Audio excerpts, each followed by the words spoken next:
एक छोटा सा गांव था, नाम था जामनिया। वहां एक गरीब दंपति अंशु और अंशिका अपनी रोजी रोटी के लिए चिकन बिरयानी का ठेला चलाते। तैयारी कर ली जी, पूरे 13 किलो चिकन पका लिया है। से हर अमावस्या को 13 किलो चिकन चाहिए। अगर नहीं दिया तो हमें ही खा जाएगा। क्या आपने उसे जगाया क्यों? पगली, उसी की वजह से तो हमारी बिरयानी बिकती है, वरना हम भी अंशु की तरह बैठे रहते। उसी के कारण हमारे अच्छे दिन आए हैं, उसका शुक्र मानो। दोनों कुछ देर खामोश रहे। बाहर हवा में अजीब सी सिहरन थी। फिर रामू बोला, चलो अब सो जाओ, मैं जाकर उसको चिकन खिला कर आता हूँ।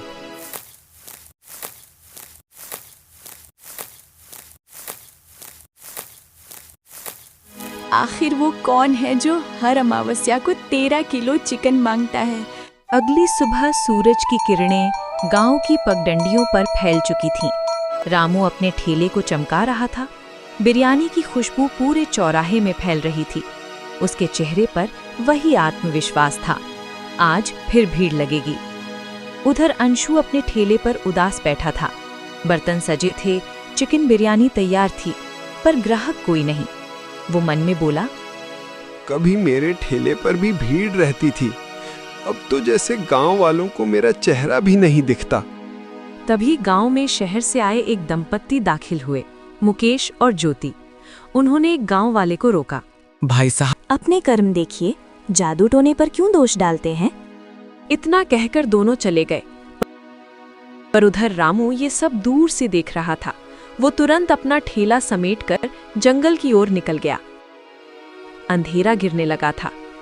आज जाने क्यों हमारे पैर खुद ब खुद रामू के ठेले की ओर खिंच गए।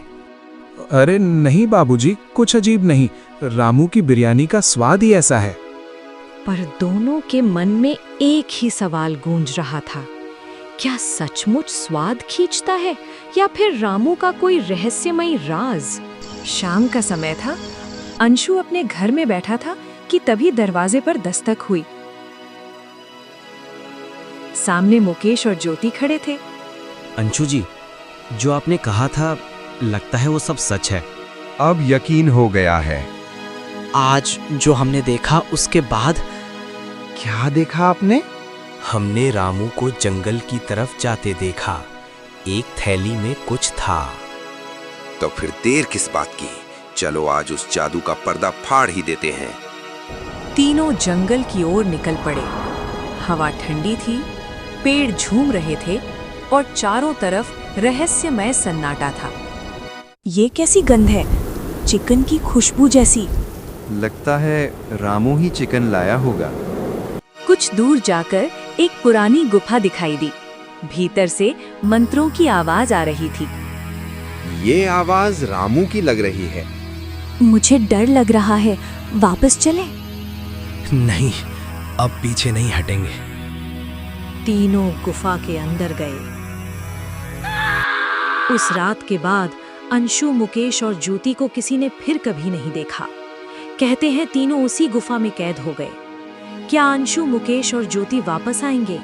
क्या रामू का पर्दाफाश होगा? इसे जानने के लिए हमारे चैनल को सब्सक्राइब करें और कमेंट में लिखें पार्ट 2।